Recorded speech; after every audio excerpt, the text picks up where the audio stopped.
প্রিয় দর্শক, আপনাদের সবাইকে বিজয়ের শুভেচ্ছা জানাচ্ছি। বাংলাদেশের বিজয়ের 50 বছর উদযাপন করছি আমরা। কিন্তু এই 50 বছরে বাংলাদেশের অসাধারণ সব অগ্রগতি হয়েছে বিভিন্ন ক্ষেত্রে।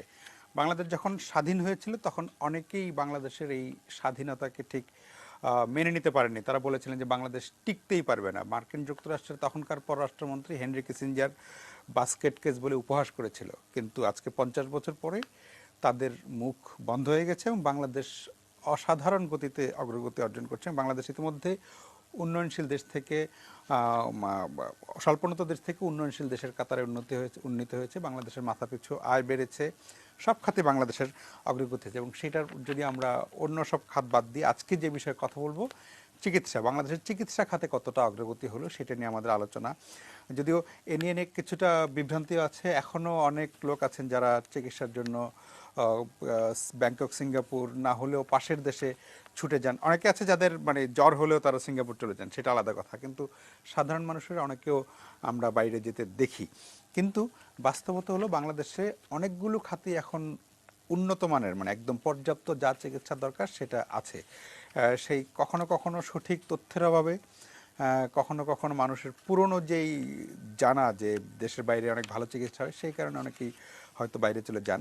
কিন্তু আপনাদের বলার জন্য যে অনেকগুলো খাতেই বাংলাদেশে এখন একদম হয়তো দু একটা খুব ব্যতিক্রম বাদ দিলে অনেকগুলো খাতেই বাংলাদেশে এখন উন্নত মানের, বিশ্বমানের চিকিৎসা ব্যবস্থা অর্জন করেছে। আজকে আমরা কথা বলবো ক্যান্সার চিকিৎসায় বাংলাদেশের অর্জন নিয়ে।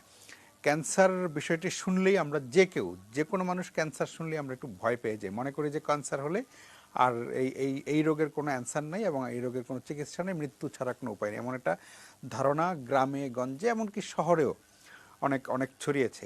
তার চেয়ে বেশি ভয়ের কারণ হলো যে আগে গ্রামে ক্যান্সার রোগী, কয়েক গ্রামে একজন ক্যান্সার রোগী হয়তো পাওয়া যেত, ক্যান্সার রোগীকে মানুষ দেখতে যেত যে আহারে একটা ক্যান্সার হয়েছে। কিন্তু এখন বাস্তবতা হলো আমাদের খাদ্যাভ্যাস থেকে শুরু করে আমাদের জীবনযাপন সব মিলিয়ে, আমাদের খাবারের সাথে অনেক রকমের বিষ খাই, অনেক কিছু খাই, সব মিলিয়ে আসলে এখন ক্যান্সারটাও সাধারণ রোগের মতো ঘরে ঘরে পৌঁছে গেছে। খোঁজ নিলে মোটামুটি সব জায়গাতেই কোনো না কোনো, এবং ক্যান্সারের আসলে শুধু স্পেশালি কোনো একটা ক্যান্সার না, এখন ক্যান্সারেরও নানা রকমের ধরন নানাভাবেই হতে পারে, কখনো কোনোটা প্রাণঘাতীও বটে। কিন্তু বাংলাদেশের চিকিৎসা ব্যবস্থার অগ্রগতি যেটুকু আমরা সাধারণ মানুষ জানতে পারছি যে যদি প্রাথমিকভাবে ধরা পড়ে তাহলে অনেক ক্যান্সারের সুচিকিৎসা বাংলাদেশেই সম্ভব। সেটা আসলে আমরা আসলেই সম্ভব কিনা সেটা শুনবো বিশেষজ্ঞদের কাছে। আমাদের স্টুডিওতে দুজন অতিথি আছেন ডাক্তার Parvin Akhtar Banu, senior consultant, Labaid cancer হাসপাতাল ও সুপার স্পেশালিটি সেন্টার, এবং আছেন অধ্যাপক ডাক্তার মোহাম্মদ এহতেশামুল হক, তিনিও সিনিয়র কনসালটেন্ট, ল্যাবেইড ক্যান্সার হাসপাতাল ও সুপার স্পেশালিটি সেন্টার। আপনাদের দুজনকেই স্বাগত জানাচ্ছি অনুষ্ঠানে।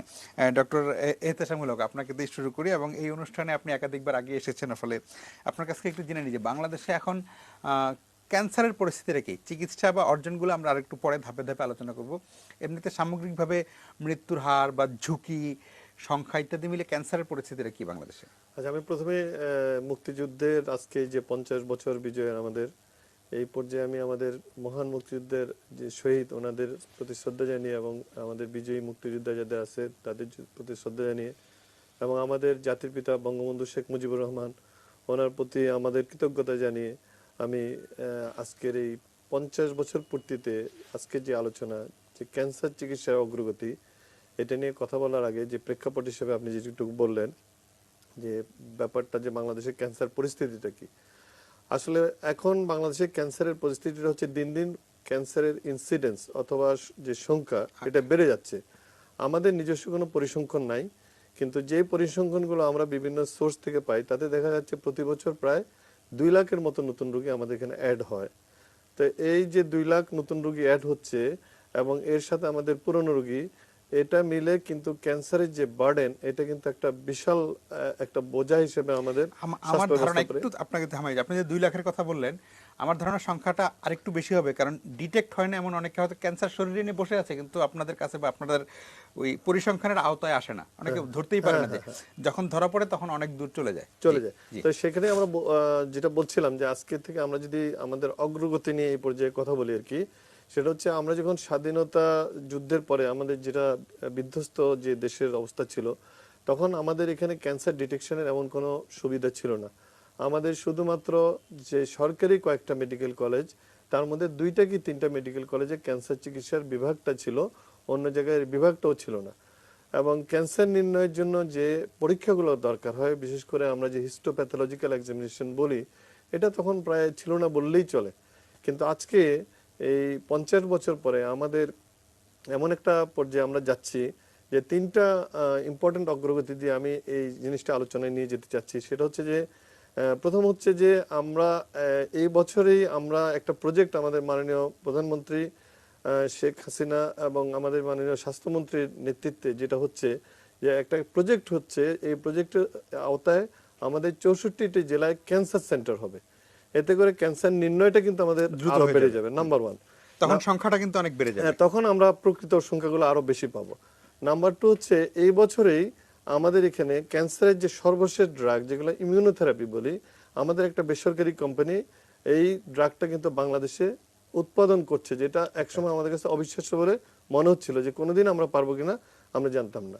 আর তৃতীয়ত আমি দেশে উৎপাদন হচ্ছে না, দাম অনেক কম হবে, অনেক কম। আর তৃতীয়ত আমি যেটা বলবো সেটা হচ্ছে আমরা আজকে যে ল্যাবেট ক্যান্সার হাসপাতালের কথা বলছি, যে বেসরকারি খাতে এই বছরেই এই ল্যাবেট ক্যান্সার হাসপাতাল একদম সম্পূর্ণভাবে একটা ক্যান্সার রোগীদের চিকিৎসার জন্য একটা হাসপাতাল এবং একটা চিকিৎসা ব্যবস্থা নিয়ে এগিয়ে আসছে। তো এতে করে এই যে সরকারি বেসরকারি খাতে যে সমন্বয় নিয়ে আমরা এগিয়ে যাচ্ছি, তাতে করে ক্যান্সারের নির্ণয় এবং ক্যান্সারের ব্যবস্থাপনা আমি মনে করি আমরা এমন একটা পর্যায়ে নিয়ে যেতে পারছি বা যাচ্ছি যেটা বিশ্বমানের ইনশাল্লাহ হয়ে যাবে। জি জি, আপনাকে অনেক ধন্যবাদ ডাক্তার পারভীন আক্তার ম্যাডাম। আপনার কাছে এমনিতে মানে আমি তো সাধারণ মানুষ, আমরা কিন্তু ধরেন ক্যান্সারের অনেকগুলো ধরন আছে, তার মধ্যে মানে সবচেয়ে ঝুঁকি বিবেচনায় সবচেয়ে বেশি ঝুঁকিপূর্ণ কোন ধরনের ক্যান্সার? এবং ক্যান্সার আবার নারী পুরুষেরও ভেদা আছে, যেমন নারীদের একটু ব্রেস্ট ক্যান্সারের ঝুঁকি বেশি, জরায়ু ক্যান্সারের ঝুঁকি বেশি, পুরুষদের আবার ধরেন প্রোস্টেট ক্যান্সারের ঝুঁকি বেশি থাকে একটু বয়স হওয়ার পরে। কিন্তু সাধারণভাবে একটু বেশি ঝুঁকিপূর্ণ বা মানে প্রাণঘাতী হতে পারে বা চিকিৎসা অনেক ব্যয়বহুল, এই মানে ঝুঁকিটা বেশি কোন দিকে? শুরুতে আমি এই বিজয়ের 50 বছর পূর্তি উপলক্ষে সবাইকে জানাই অভিনন্দন এবং আমার সালাম, এবং সমস্ত শহীদদের প্রতি বিনম্র শ্রদ্ধা, এবং সমস্ত মুক্তি যোদ্ধাদের প্রতি আমার সালাম।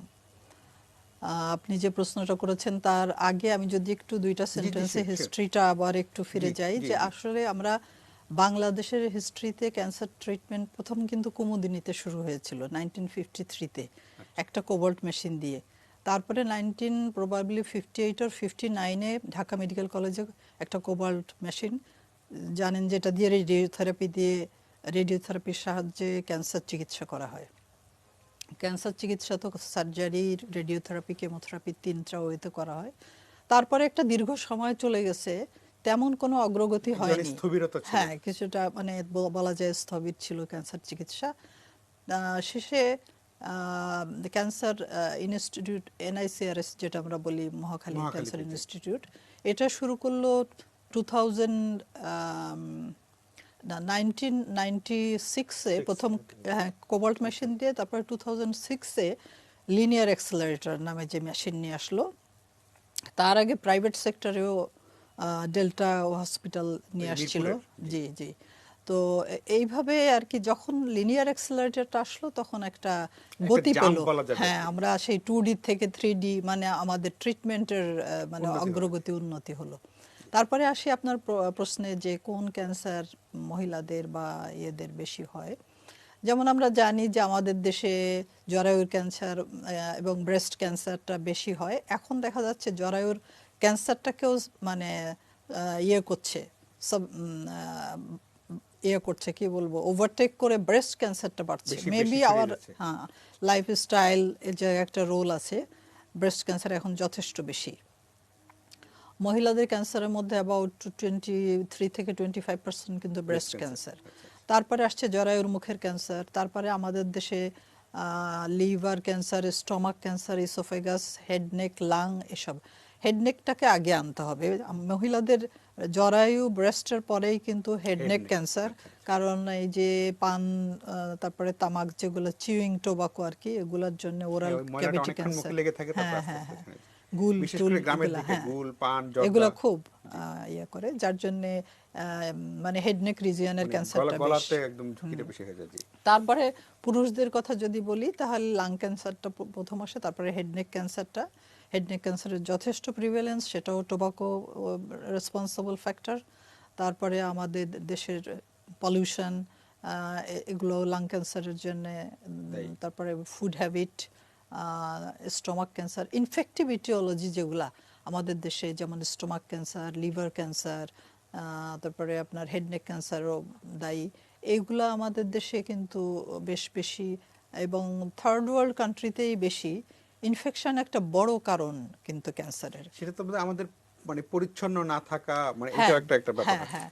কারণ আমাদের দেশে যে cancer prevention, comprehensive cancer prevention strategy government নিয়েছে, সেখানে কিন্তু প্রিভেনশনের মধ্যে হু, যেটা ওয়ার্ল্ড হেলথ অর্গানাইজেশনের কোলাবোরেশনে যে ইয়েগুলা নিচ্ছে, স্টেপগুলা, এটার মধ্যে এইসব ফ্যাক্টরগুলো আসছে যে প্রিভেনশন কি কি করতে হবে। যেমন টোবাকো, এটা প্রিভেনশন করতে হবে। তারপরে ফুড অ্যাডাল্টারেশন, এটা বন্ধ করতে হবে।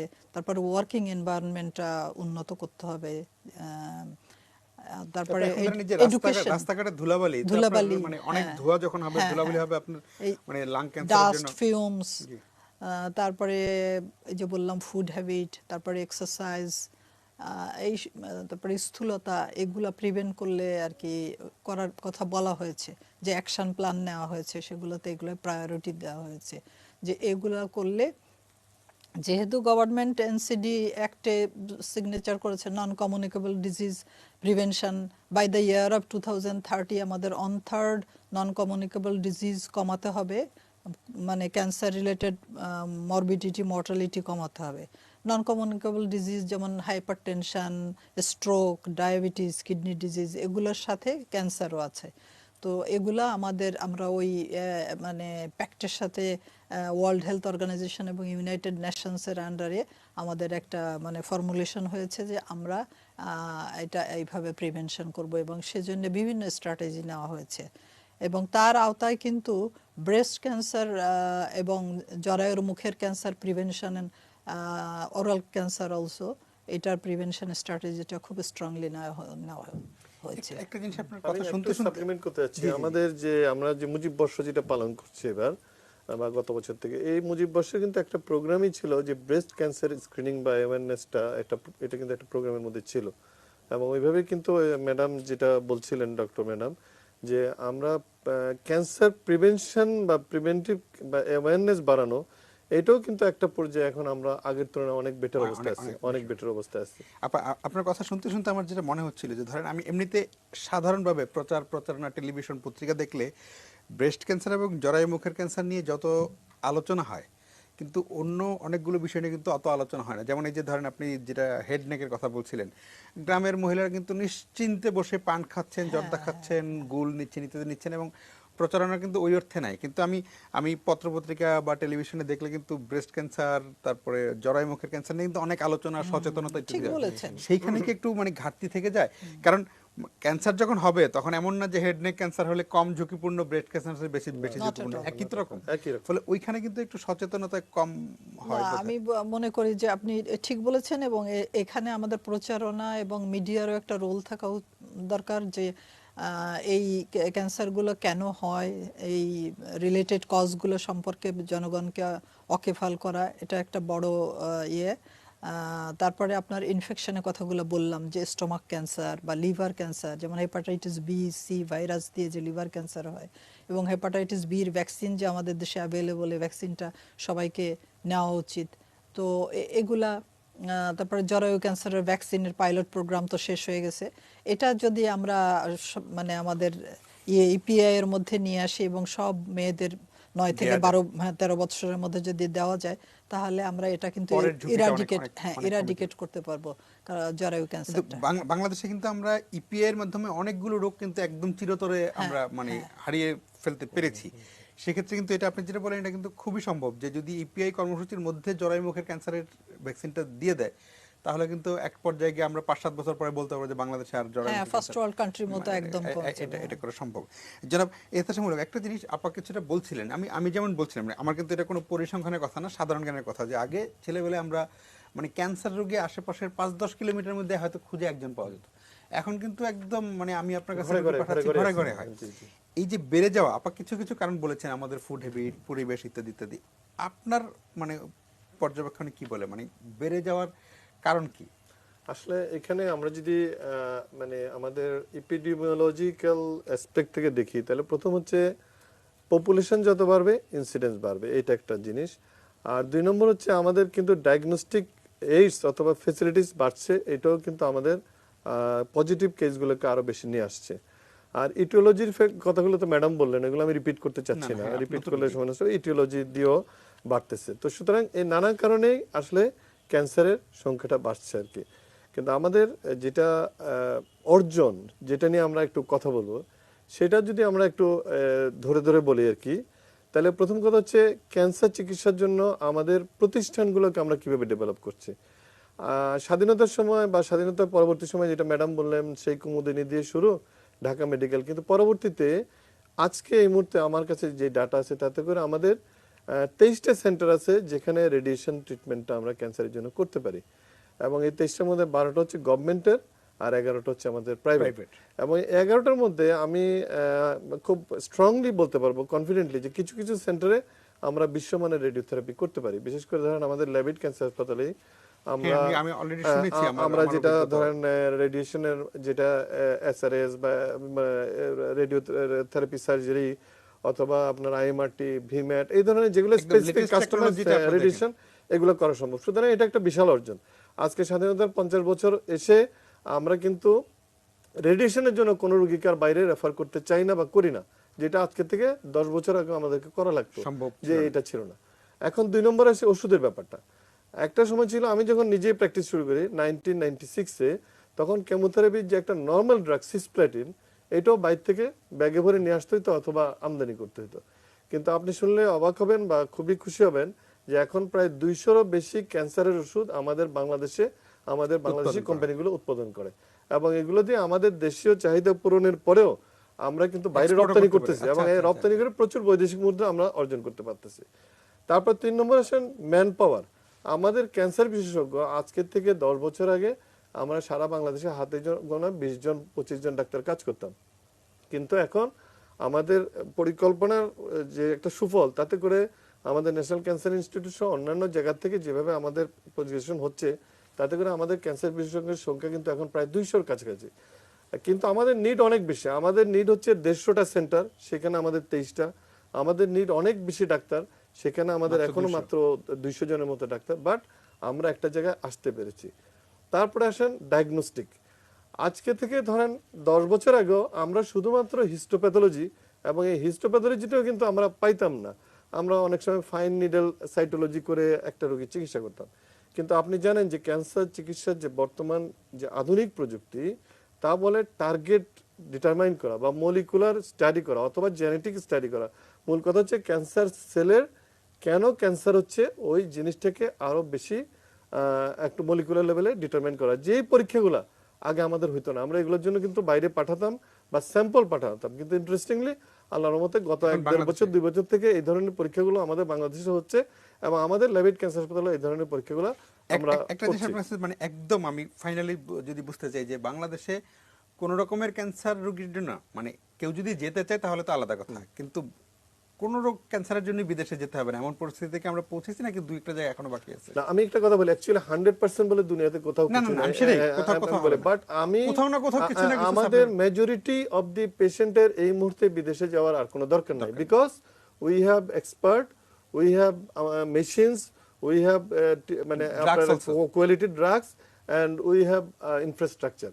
সুতরাং আমি মনে করি আমাদের মোর দ্যান 90% লোকের বিদেশে যাওয়ার দরকার নাই। তবে আমরা কিন্তু জনসংখ্যার দিক দিয়ে একটা খুবই বলবো যে ঝুঁকিপূর্ণ দেশ, সেটা অন্য কথা। সেখানে হয়তো ধরেন যেটা আমাদের সরকারি হাসপাতালগুলোতে এখন হচ্ছে, যেটা বেসরকারিতে হয়তো আমরা এখন ওই চাপটা নিচ্ছি না, যে আমাদের ট্রিটমেন্ট দেওয়ার ক্যাপাসিটি আছে ডেইলি 100 জনের, কিন্তু রোগী আসছে 1000। এখন সেই জায়গায় অলরেডি গভর্নমেন্ট কিন্তু প্রজেক্ট নিচ্ছে যে 64টা জেলায় যদি 64টা ক্যান্সার হাসপাতাল হয়ে যায়, তাহলে কিন্তু এটাও আমাদের একটা জায়গায় যাবে, আমাদের অর্জনটা কিন্তু দৃশ্যমান হচ্ছে।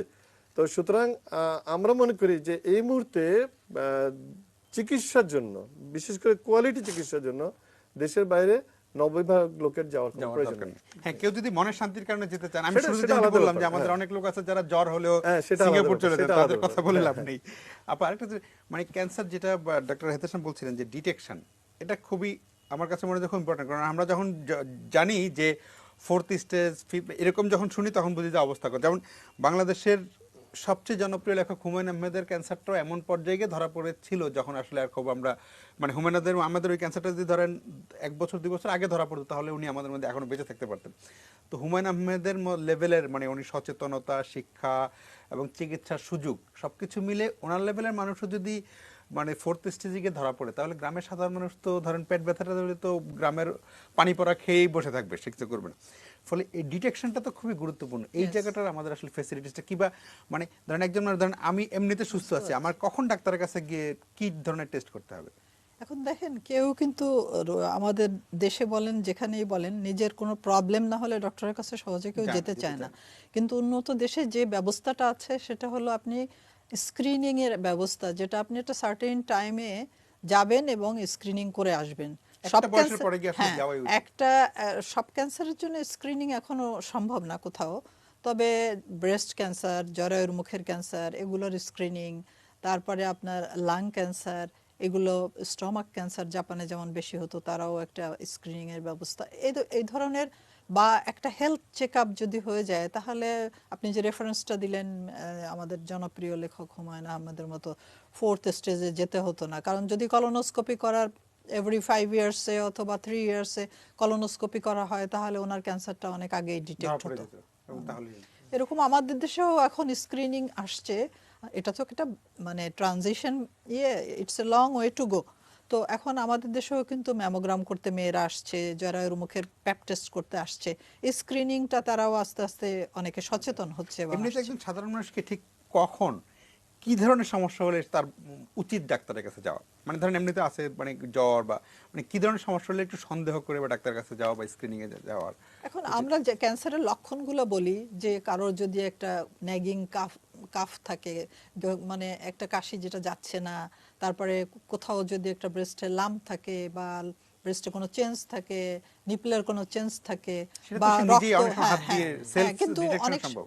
হ্যাঁ ডিটেকশন সম্ভব, কিন্তু অনেকে সচেতন না বলেই দেরি করে আসে, এটা সম্পর্কে জানে না, ইগনোরেন্স। আবার অনেকে ভয় পায়, আসতে চায় না ডাক্তারের কাছে। যে একবার গিয়ে হ্যাঁ, বায়োপসি শুনলে মানুষ ভয় পেয়ে যায়। জি। তারপরে যদি আবার কোথাও রক্ত হয়, যেমন কাশি হোক বা জরায়ুর পথেই হোক, মলদার দিয়ে হোক, রক্ত মানে যাচ্ছে। হ্যাঁ, রক্ত অস্বাভাবিক যাচ্ছে, রক্তক্ষরণ, হ্যাঁ, অস্বাভাবিক পেশাবের রক্তক্ষরণ। সাথে হোক, হ্যাঁ, বা কোথাও একটা ব্যথা যেটা যাচ্ছে না, কোথাও একটা লাম্প, গলায় কোথাও দেখা যাচ্ছে যে মানে পেইনলেস একটু লাম্প। দীর্ঘমেয়াদী না, যে আর কোনো একটা সমস্যা। জিনিস হচ্ছে যে কারো ওয়েট কমে যাচ্ছে আনএক্সপ্লেইনড, তারপর হচ্ছে কারো জ্বর গিলতে জ্বর অসুবিধা থাকতে হচ্ছে, পারে। খাবার গিলতে অসুবিধা হচ্ছে, কারো ধরেন আমরা বাউল হ্যাবিট বলি, এটা চেঞ্জ হয়ে গেছে। আগে পায়খানা একবার হয়তো এখন 2-3 বার হচ্ছে, আগে একবার হয়তো এখন দেখা যাচ্ছে 3-4 দিন হচ্ছে না।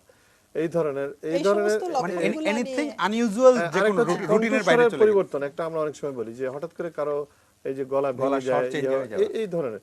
সোজা কথা হচ্ছে, আপনার কথাটাকে আমি সহজ করে যদি বলি, সেটা হচ্ছে যে কোনো অসুস্থতা যে কোনো ধরনেরই হোক, এটা যদি 2 সপ্তাহ নরমাল চিকিৎসায় ভালো না হয় তাহলে আমি মনে করি যে সবাইকে একটা চেক আপে যাওয়া উচিত। যাওয়া উচিত। জি। একজন দর্শক আছেন ফোনটি নিয়ে আমি আবার আলোচনায় ফিরছি। প্রিয় দর্শক, আপনার নাম বলে প্রশ্নটি করুন। আমার নাম ফাতেমা। জি আপা বলেন। হ্যাঁ, আমি গাজীপুর থেকে বলছি। জি ফাতেমা আপা বলেন। আমার ব্রেস্টে সিক্সথ হয়েছে। আচ্ছা, আপনি কোনো ডাক্তার দেখিয়েছেন? হ্যাঁ হ্যাঁ, আমি ওই ঢাকা কমফোর্ট আছে না, জি ধানমন্ডি, হ্যাঁ কমফোর্ট, জি। হ্যাঁ ওইখানে আমি দেখাইছিলাম ফাতেমাকে। আচ্ছা, তো ডাক্তার কি বলেছেন?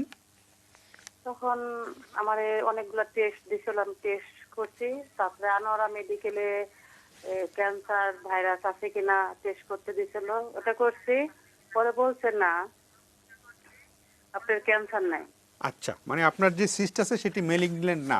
এখন এমনিতে আপনি ভালো আছেন? হ্যাঁ আচ্ছা, আপা একটু যদি হ্যাঁ, আপাকে আমি বলছি যে ওনার ব্রেস্টে হয়তো আল্ট্রাসোনোগ্রাম করে সিস্টিক ফাইব্রোসিস্টিক চেঞ্জ হয়, অনেক মেয়েদেরই ব্রেস্টে হয়, ব্যথা হয়। তো সেক্ষেত্রে সিস্ট দেখে বা ফাইব্রোএডিনোমা থাকলে এফএনএসি করতে দেয়, ফাইন নিডল অ্যাসপিরেশন সাইটোলজি। তো ওটা হয়তো করতে দিয়েছিল, কিন্তু তো malignancy হয়তো পায়নি, হ্যাঁ যেটা ম্যালিগনেন্সি ছিল না, ফাইব্রোসিস্টিক ডিজিজের জন্য হয়তো ওনাকে কোনো মেডিকেশন দিয়ে দেওয়া হয়েছে। তারপরেও যদি আপনার প্রবলেম না যায় তাহলে আপনি আবার ডাক্তারের সাথে দেখা করবেন। এই যে আপনার কন্ডিশনটা যদি আপনি বললেন ম্যালিগনেন্সি পায় নাই, তাহলে চিন্তার তেমন কিছু নাই, তবে ডাক্তারের চেক আপে থাকতে হবে। আপনি একটা নির্দিষ্ট সময় পর পর হ্যাঁ, আপনাকে একবার করে চেক আপ করতে চেক হবে আপ আসলে।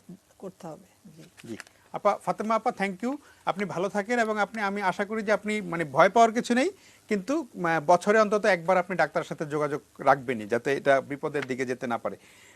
ফাতেমা আপা যেটি বললেন যে অনেক সময় হয়তো ধরেন আমার শরীরে একটা টিউমার আছে, এখন এটা ফাইন, নন ম্যালিগনেন্ট, কিন্তু এটা কি ম্যালিগনেন্ট হয়ে যাওয়ার কোনো মানে ইয়ে আছে যে এত বছর পরে, বা মানে কোনো চান্স আছে কনভার্ট করার? না, আসলে আমরা যদি দীর্ঘমেয়াদী বা অনেক দিন ধরে পারসিস্টিং এই ধরনের কোনো ঠিক লাম্প বা কোনো লিশন আমি বলবো, এগুলো বেশিরভাগ ক্ষেত্রে মেলিগনেন্ট হয় না, বাট দুই একটা ক্ষেত্রে এগুলো কিন্তু মেলিগনেন্ট হয়। যেমন ধরেন তিল বা আঁচিল, এগুলো যদি অনেকদিন এরকম চেঞ্জ হয় তাহলে এটার মধ্যে আসতে পারে। হ্যাঁ, তো এইটা খুব রেয়ার, সেই জন্য আমি বলবো যে এইগুলো তো ভয় পাওয়ার দরকার নেই। বাট আমি মনে করি এই ধরনের লাম্প অথবা চাকা যদি কারো থাকে, তাহলে তাকে ওই যে আমি একই কথা আবার বলবো, ডাক্তারের কাছে যে এটা চেক আপ করিয়ে নেওয়া ভালো, কারণ ডাক্তাররাই বুঝবেন যে কোন চাকাটা মেলিগনেন্ট হওয়ার চান্স আছে অথবা কোনটা নাই, কোনটা সেফ, কোনটা হ্যাঁ কোনটা আনসেফ। সেফ, তখন তারা ওইভাবে এটা ক্যাটাগরাইজ করবেন।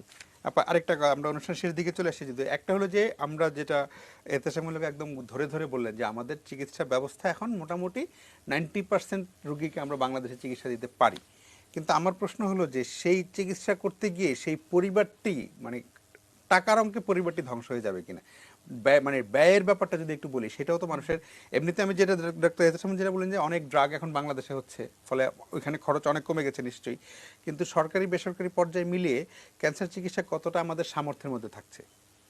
ক্যান্সার চিকিৎসা আসলে ব্যয়বহুল, হ্যাঁ, এটা বিশেষ করে আমাদের দেশে হেলথ ইন্স্যুরেন্স ব্যবস্থা না থাকায় পেশেন্টের পকেট থেকে সব টাকা দেওয়া, মানে একটা রোগীর সাথে সাথে একটা পরিবারও একদম হ্যাঁ ধ্বংস পরিবার হয়ে যায়। এফেক্টেড হয়, এই কথা আমরা কিছুতেই ইয়ে করতে পারবো না, মানে এটাকে চাপাতে পারবো না, মানে হাইড করতে পারবো না যে না ক্যান্সার চিকিৎসা সহজলভ্য, নট এট অল। তবে আর্লি ডিটেকশন হলে ক্যান্সার চিকিৎসা সহজে হয়ে যায়, কম টাকায় হয়ে যায়, এবং সেটা কিওর রেট অনেক বেশি। এই জন্যেই আর্লি ডিটেকশন এবং অ্যাওয়ারনেসের উপরে এত ইয়ে দেওয়া হচ্ছে, এমফেসিস দেওয়া হচ্ছে, সরকারও দিচ্ছে।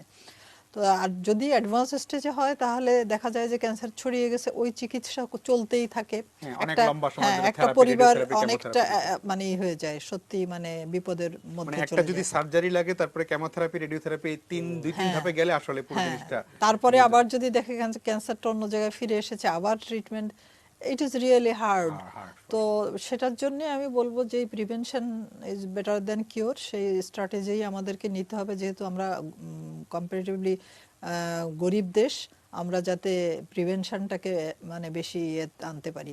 আর ক্যান্সারের চিকিৎসার ব্যয় যদি যেমন হসপিটালগুলো, গভর্নমেন্ট হসপিটালগুলোতে একটু রাশ বেশি, এবং ব্যবস্থাও একটু বলবো যে জনসংখ্যার তুলনায় অপ্রতুল, যার জন্য ওখানে ইয়ে হয়ে যায়, ডিলে হয়ে যায় ট্রিটমেন্টে। তো এগুলো যদি হ্যাঁ, আমি গভর্নমেন্টের যে জানি যে প্ল্যান নিয়েছে, কেমোথেরাপি, রেডিওথেরাপির সিরিয়াল পেতে অনেক দিন ঘুরতে হ্যাঁ হয়, হ্যাঁ, অনেক লম্বা সময় তো ধরে আসতে হয়। এগুলোর জন্য দেখা যায় যে আবার ক্যান্সারটা বেড়ে যাচ্ছে। যদিও আমাদের দেশে cancer anti cancer drug production হচ্ছে, তারপরেও একেবারে যে খরচ কম, এগুলোর দাম কম তাও না কিন্তু। তো গভর্নমেন্ট অবশ্য এসব ব্যাপারে সাবসিডাইজড দিচ্ছে। জি জি, জনাব এতেশামূলক, আমরা অনুষ্ঠান শেষ করবো। এই খরচের কথাটা যে আপনার মানে আমরা যেভাবে এগুচ্ছি, কারণ 50 বছরে আমরা অনেক দূরে গিয়েছি, মানে 50% লোক আর 90% লোকের বিদেশে যেতে হবে না। বিদেশে যেতে হলে তো আপনার ধরেন বিমানে আসা যাওয়া করতে একটা বড় আপনার খরচ, এই খরচটা তো দেশে থাকলে বেঁচে যাচ্ছে। আপনি ধরেন আপনি যদি সিঙ্গাপুরে আসা যাওয়া করেন, তাহলে ধরেন সাথে একজন লোক নিয়ে গেলে 1 থেকে 1.5 লাখ টাকা শুধু টিকেটেই লাগবে, হোটেল টোটেল মিলে 2 লাখ টাকা, তো 2 লাখ টাকা আমি এক্সট্রা বাংলাদেশ থেকে পাচ্ছি। সেইভাবে মিলিয়ে যদি খরচটা মানে অনেক মানে ম্যানেজ করে খরচটাকে একটু সামর্থ্যের মধ্যে রাখা সম্ভব কিনা, বা আমরা যদি আরেকটু সামনের দিকে তাকাই, যে সামনের দিকে আস্তে আস্তে এটা আরো নিয়ন্ত্রণে আসবে। হ্যাঁ, এটা প্রথম কথা হচ্ছে আমাদের সরকারি ব্যবস্থাপনা আরো বাড়াতে হবে, যেটা অলরেডি আমাদের সরকার চেষ্টা করছেন। যখন সরকারি ব্যবস্থাপনা বাড়বে তখন জেলা পর্যায়ে সেন্টারগুলো হলে অনেক কমে আসবে। 2 নম্বর আপা একটা কথা বলেছেন ডক্টর, আপনারা খেয়াল করেছেন কিনা যে insurance, actually it is one of the important thing, যে হেলথ ইন্স্যুরেন্স, বিশেষ করে ক্যান্সার ইন্স্যুরেন্স আমাদের চালু করা উচিত, এটা একটা প্রোডাক্ট হিসেবে আনা উচিত। আর 3 নম্বর হচ্ছে আপনি কিন্তু অনেক কিছুর জন্য লোনের ব্যবস্থা আছে, আপনি ফ্ল্যাট কিনেন, এটা করেন সেটা করেন, কিন্তু কিন্তু আমার মনে হয় জীবন চিকিৎসার বাঁচানোর জন্য জন্য লোন দিতে হবে লোনের আগে। একটা ব্যবস্থা থাকা উচিত, যে এখানে করতে হবে।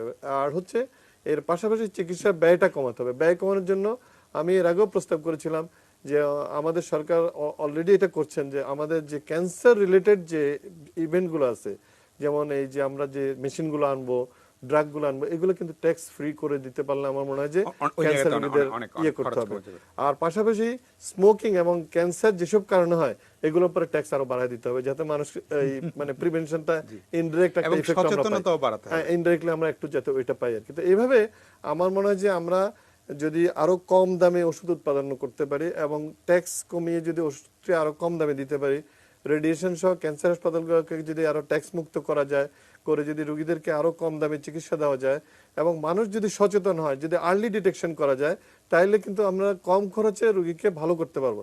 এইভাবে আমরা যদি সবকিছু একটা সমন্বয় করতে পারি, তাতে করে আমার মনে হয় যে আমি আপনাকে এই মুহূর্তে বলতে পারি, আমি যদি মেমোরাইজ করতে পারি, আমি 7,000 টাকা খরচ করেও কিন্তু একটা লেরিংস ক্যান্সারের রোগীকে ভালো করতে পারি আমরা, শুধুমাত্র রেডিয়েশন দিয়ে সরকারি হাসপাতালে যদি সে আর্লি আসে, মাত্র 7-10 হাজার টাকা খরচ হয়। সুতরাং আর্লি ডিটেকশন, একটা সমন্বয়, ইন্স্যুরেন্স, লোন, তারপরে এইভাবে বিভিন্নভাবে আমরা যদি সরকারও আমাদের এগিয়ে আসে এবং আমাদের প্রাইভেট সবাই যদি এগিয়ে আসে, তাহলে একটা ভালো। এটা আমরা লাস্টে আমি আরেকটা কথা বলবো, জি। আমাদের এই দেশে আপনি জানেন যে টাকার কোনো মানে অনেক আমাদের ধনী ব্যক্তি টাকার আছে, সত্যি সত্যি টাকা সমস্যা অনেক না, ধনী পদ্মা ব্যক্তি সেতু আছে। করতে পারি তো আমরা, আমি সেখানে দুইটা মানুষ- জিনিস আপনার মাধ্যমে, এই অনুষ্ঠানের মাধ্যমে আহ্বান করবো আজকে 50 বছর পূর্তিতে। আমি চাই যে আরো বেশি বেশি যে আমাদের যারা ধনী লোক বাংলাদেশে আছেন, তারা ক্যান্সার চিকিৎসা ইনভেস্ট করুক, নাম্বার 1। নাম্বার 2 হচ্ছে আমি চাচ্ছি যে ক্যান্সার চিকিৎসার জন্য আবার সবাই সাহায্যের হাতটা একটু বাড়িয়ে দেয়, তাতে করে আমার মনে হয় যে আমাদের সমন্বয়টা আরো বাড়বে। জি জি, আপনাদের দুজনকে অনেক ধন্যবাদ। প্রিয় দর্শক, মানে শুরুতে যতটা ভয় নিয়ে শুরু করেছিলাম, এখন আসলে ততটা ভয় পাওয়ার কিছু নেই। ক্যান্সারের অ্যান্সার বাংলাদেশে আছে, যেটা ডাক্তার আহিদ হাসান বলছিলেন যে এখন 90 ভাগ লোককে চিকিৎসার জন্য, ক্যান্সার চিকিৎসার জন্য দেশের বাইরে যেতে হবে না। তার মানে আপনার খরচটা, দেশের বাইরে যাওয়ার যে খরচটা, সেটা অনেকটাই বেঁচে যাবে। আর আপা যেটা বলছিলেন যে 1953 সালে কুমুদিনীতে একটি মেশিন দিয়ে যে চিকিৎসা শুরু হয়েছিল, আজকে বাংলাদেশে আসলে আমরা প্রায় স্বয়ংসম্পূর্ণ বিশ্বমানের চিকিৎসা, সরকারি বেসরকারি মিলিয়ে উন্নত মানের চিকিৎসা, আপনাদের একদম ভয় পাওয়ার কোনো কারণে। তবে সবচেয়ে সতর্ক যেটা হলো যে আপনি যদি এমন একটা পর্যায়ে যে 4th বা তার পরের স্টেজে যান, তাহলে শুধু বাংলাদেশ কেন, বিশ্বের কোথাও গিয়ে হুমায়ুন আহমেদকে আমেরিকার সবচেয়ে ভালো হাসপাতালে চিকিৎসা দিয়েও বাঁচানো যায়নি। ফলে আপনার বেঁচে থাকতে হলে প্রথম কথা হলো যে আপনাকে সাবধান থাকতে হবে। যেগুলো ক্যান্সারের কারণ হতে পারে, জর্দা, পান, সেগুলো অ্যাভয়েড করতে হবে, সিগারেট বা অন্য যা যা আছে। এবং যদি কোথাও অস্বাভাবিক, যেমন ফাতেমা আপা ফোন করেছিলেন, যেটা উনি সতর্ক আগে, অস্বাভাবিক কোনো টিউমার বা অনেক দিন ধরে আপনার জ্বর যাচ্ছে না, অস্বাভাবিক রক্তক্ষরণ হচ্ছে, আপনার রুটিন জীবন একটু এলোমেলো হয়ে গেছে মনে হয়, পায়খানা, যেটা এহতেশাম সাহেব বলছিলেন যে একবারের জায়গায় 3বার হচ্ছে, এরকম অস্বাভাবিক কোনো কিছু যদি 2 সপ্তাহ 3 সপ্তাহ থাকে, তাহলে অবশ্যই কোনো একজন বিশেষজ্ঞের সাথে যোগাযোগ করবেন। তাড়াতাড়ি যদি আপনি ক্যান্সার ডিটেক্ট করতে পারেন, তাহলে আপনার মানে ভালো হয়ে যাওয়ার, বেঁচে যাওয়ার এবং আপনাদের পরিবারের উপর চাপ কমিয়ে রাখা অনেকটাই সম্ভব। বাংলাদেশ বিজয়ের 50 বছর অনেক দূরে গিয়েছে, সামনে নিশ্চয়ই আমরা আরও এগিয়ে যাব, সবাই মিলে সুস্থ জীবনযাপন করব। ভালো থাকবেন সবাই।